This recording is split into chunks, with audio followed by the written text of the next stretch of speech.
Next topic is very important, and this is antibiotic use in RIS and sterilizations.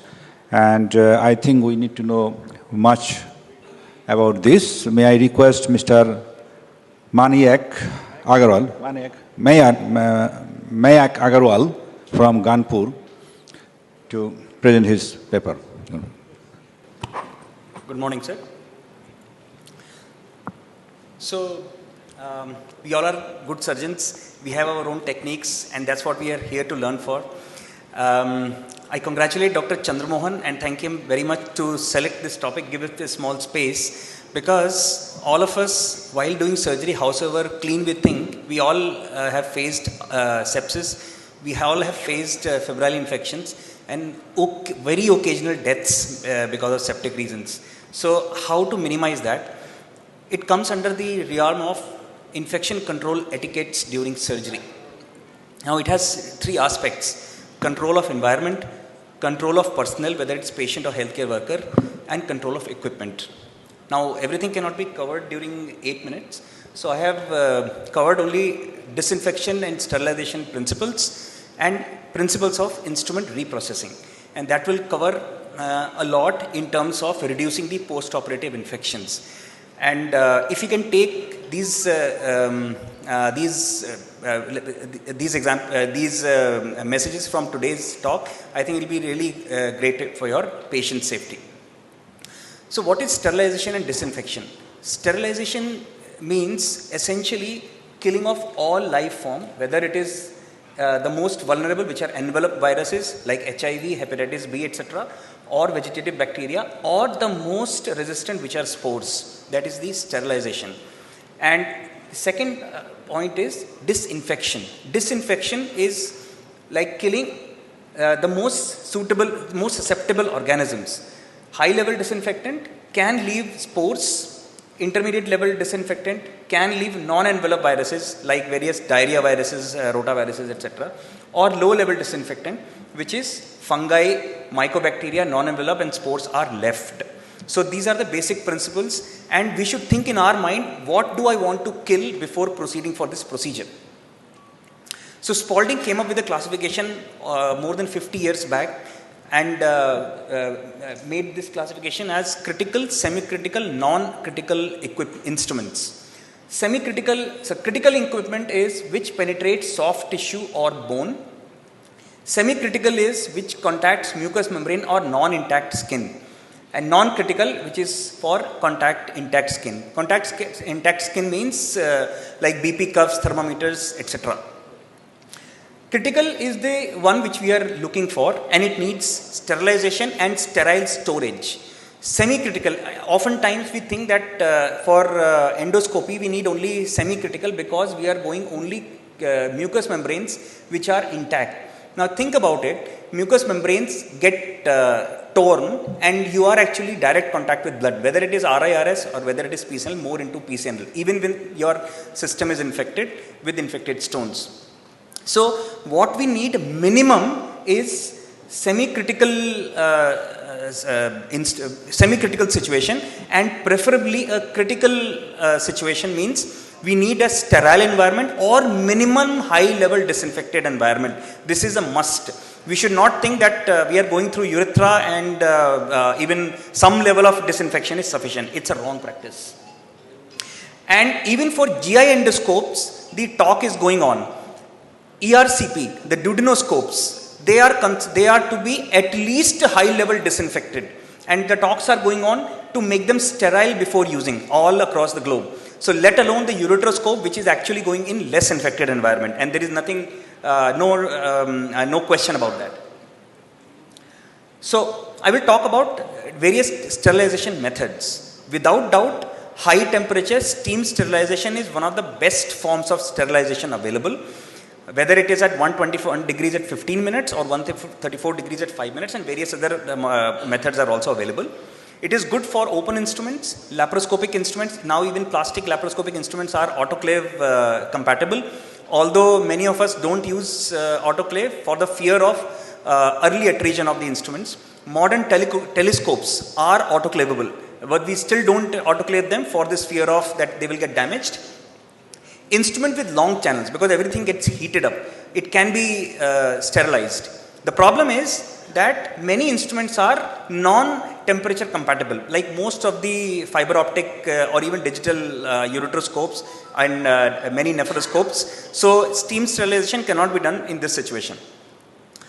Now, one word about flash sterilization. Flash sterilizer is a small microwave-like machine which is should be placed in the theater. If one instrument falls, to re-sterilize quickly and give it back to the operating team is the only role for flash sterilizer. It is it's a practice at many places to think that this flash sterilizer is a standard steam sterilizer, and they pack the instrument and keep, like particularly micro instruments, they will keep pack them, flash sterilize them and reuse them. It is a wrong practice because there is no standardization. Now coming to ETO, which is one of the common method of sterilization and disinfection used in our country, because it's relatively cheaply available and it is quite effective. The problem with ETO is its toxicity. Because of the toxicity, its use in Western world is being decreased as much as possible. It was not available. I worked in Abu Dhabi for 4 years. Even there, it was not available because of the toxic hazards. So it is sterilizing for moisture and heat sensitive instruments. You need to achieve a good gas concentration, a good temperature, a good humidity. Temperature is most of the time less than 55 degrees, so it is quite all right. And exposure times. At the same time, you need a long time to degas the equipment which has been sterilized, because the gas should not be present dissolved status in the instrument when it is being used. It can be used in plastic wrapped stuff because it can penetrate many plastics, and it can be used for reasonably long channels. Now, what is the meaning of reasonably long channels? For an instrument which is 40 centimeter length and 1 millimeter diameter, which is essentially our semi-rigid ureteroscopes, it is effective. And this is out of microbiological studies which have been done. And it is not effective for 125 centimeter length, 3 millimeter diameter tubes. So it is not good modality to re-sterilize your urodynamic catheters and all that stuff. So there is not much of standardization available as it available for H2O2 plasma sterilizer like Sterart, which I will come to next. But all in all, a rigid ureteroscope can reasonably be sterilized on that. It is a sterilizer. Potentially, it can kill all the spores for enough, if exposed enough. The problem is flammability, environmental pollution, and neurotoxic and carcinogenic for the people who are using it. And this is the ideal armamentarium which one should have at the place where ETO is being used. I don't think almost anybody has it. And possibly that's the reason that it is not used in Western world, because safer alternatives are available. Now coming to Sterart. Sterart and now Steris is also available. So this is a H2O2 plasma. It is also a sterilizer for heat sensitive. Temperature is even less than 55 degrees. Short exposure times. The effluent is non-toxic. It is essentially water and oxygen. So there is no need of a separate method of effluent disposal. There is no need of any personal protective equipment beyond standard PPE. And it is also effective against prions, the proteinaceous infective material. We all know about prions. They lead to various brain diseases which are chronic, deadly, and no treatment is available so far. But they are very, very slow to develop, so we don't think about it. Even steam sterilizer can sometimes leave prions intact, which is the positive point for Sterart. The disadvantage is luminal instruments. Essentially all the upper tract endourology instruments, whether it is ureteroscope or nephroscope. So there have been humongous number of studies done on H2O2 plasma efficacy in various channel sizes and various channel lengths. So I will come to it. So this green area means you don't need any special equipment to sterilize the channel. This purple area means that you need a special equipment to sterilize the channel separately. And this black area means you cannot sterilize. So that means anything beyond, so you can see 1 mm size and anything more than 15 centimeters, you need a booster. These are the boosters for H2O2 plasma. So that means essentially all ureteroscopes, whether it is flexible or rigid, you have to use these boosters to be able to sterilize the channels when you're using H2O2 plasma. So it comes at a cost. Now coming to chemical immersions are high-level disinfections at the best, except for peracetic acid-based disinfectants like Parasafe. They have long contact times. Glutaraldehyde is almost out because it has a long contact time for even HLD. Contact time for sterilization is 10 hours. Nobody keeps instrument for 10 hours in glutaraldehyde. It needs a specialized ventilation because it is carcinogenic and toxic, pulmonary toxic. Then comes Sidex OPA. I was told I have some more time, sir. Is it? Yeah. So contact time for HLDs is only 10 to 12 minutes, but it is also not sterilizant. It needs 24 hours for sterilization. So at best, if we are using these two, we are aiming for HLD. We are not doing anything to the spores. Only Parasafe has a potential for killing the spores in 10 minutes time or 5 minutes for HLD. That much time everybody has. And peracetic acid doesn't need any specific environmental, it's not an environmental pollutant, so we don't need a specific method of disposal. So whenever you have chance for chemical immersion, please use peracetic acid. Formalin chamber. Quit formalin chamber for yourself, for your patients, and for your staff. We don't know, there is no standardization, how many pills are required, how frequent changes of formalin chamber, how much time. It needs at least 24 hours of contact time for having some sort of disinfection, ideally 96 hours for sterilization. Penetration into lumens is uniformly poor. It is pulmonary toxic and carcinogenic. Please get it over with, because all of us getting exposed, whomsoever is using, nursing homes particularly are using it. Please abandon. It is a very poor choice. Now coming to instrument reprocessing. What does this image inculcate in your mind? It inculcates disgust. At least in my mind, it inculcates disgust. You would not like to kiss such a person. And that's what happened to your instruments when you do not clean properly and reuse. Many times the old instruments lose their sheen, they become dirty look. Vis-a-vis a properly re-cleaned instrument, which is good to use, and this is how it should be. So I will just tell some steps of reprocessing of instruments. I have taken the flexible instrument because that's the biggest bone of contention. If you can learn that, everything else is acceptable.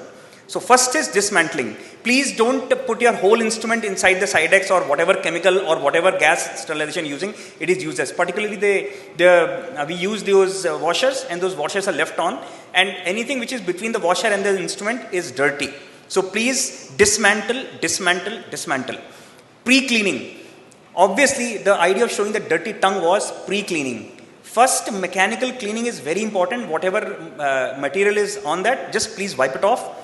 Then do the leak testing of flexible instrument, because if the leak testing is failed, that means that the instrument is leaky and the fluids inside those leaked areas cannot be sterilized, and this instrument is no more safe for using for patient. Coming to manual cleaning. Very common to use soap and water for washing. Please switch to enzymatic solutions, because enzymatic solutions are very good in dissolving the organic material and wash off the material, particularly from the channels. Manual cleaning includes flush and brush. If you have to take one message from this talk, please flush and brush the channels. Unless you flush and brush the channels, you will face problems of sepsis in your surgeries. Flush and brush the channel, and there is no alternative for flush and brush the channel. There are brushes available for flexible scope, there are brushes available for everything. So there is no reason for us to say how do we clean the flexible urotoscope channel. Now rinsing and drying. Once we have flushed the brush, we have to flush off the enzymatic solution with water and with a flush of air using a 20 ml syringe. Then disinfect the disinfectant liquid. If you are doing a liquid, no problem, but please flush the channel with the liquid while you have immersed the instrument inside. Please let the whole instrument be immersed inside, not the side channels coming out of the fluid level. Everything should be inside the fluid. Channel should be flushed, and let it be for a bare minimum duration. That will as such reduce the chances of infection significantly. And it has been proven microbiologically, when the channels were not flushed, there is obviously no difference in the channel count, even after Sidex. I think they have used Sidex. And after a proper wash, the channel had been cleaned up properly. Now, gas disinfection, two things to remember. One, for steroid, if you're using, you have to use booster, otherwise, cleaning of channel, if you feel that channels are being cleaned, they're not being, unless you use boosters. And second is, you should not leave this on, the pressure release valve, because if you leave the pressure release valve, the pressure will rupture the system inside. So, whenever we are using the gas sterilizer, we have to keep it on, so that it does not let the pressure develop in the system. Rinsing and drying, without doubt, you have to clean up, flush, dry. Use alcohol flush after using the water flush. Alcohol dries up, it acts as an additional disinfectant, and it dries up the channel very well, particularly when using for storage. Storage in the transport attache, which is there with the flexible rule, it's not recommended because it is contaminated, all your mehnat goes wastes, and otherwise you use clearly. Again, within the stipulated time, within few hours, if you're using it, you may omit the reprocessing method. Otherwise, ideally, even after storage, once we go back to the next case, we should re-sterilize the way I've explained, and that's all. That's how we should be using it again. Instrument mechanical cleaning is a must. It is not an option. It is not an alternative for disinfection sterilization. So that means you have to brush your teeth and tongue. That means only using a mouthwash is not an option. It is as simple as that. Sterilization and HLD is not a substitute for mechanical cleaning. Do not cut corners for immersion time. Improper reprocessing is the most important preventable cause for endourological procedure related infections. And I would like to invite everyone to go through this 2-hour course, openwho.org. It is a very good short course on learning how to use antibiotics properly, because antibiotic resistance is rampant, it is coming, and India's antibiotic resistance is a global concern because the way we use antibiotics. So kindly take care, spend some time, learn about using antibiotics, and I'm sure 80% reduction in your antibiotic usage will be there. Thank you very much. Can I ask one question? We'll go ahead with the inauguration. It is recommended that we should immerse the scopes or other instruments into enzyme before we process for the sterilization. What is your take on that? Yeah, that's what I told. Enzymatic solution is basically assisting in mechanical cleansing of the organic material inside the channel and outside. So instead of using a regular soap and water, you should use enzymatic solutions. And how frequently? I mean, every time or? Every time, yes. All right. Every time you have to use. There is no cutting corners in that.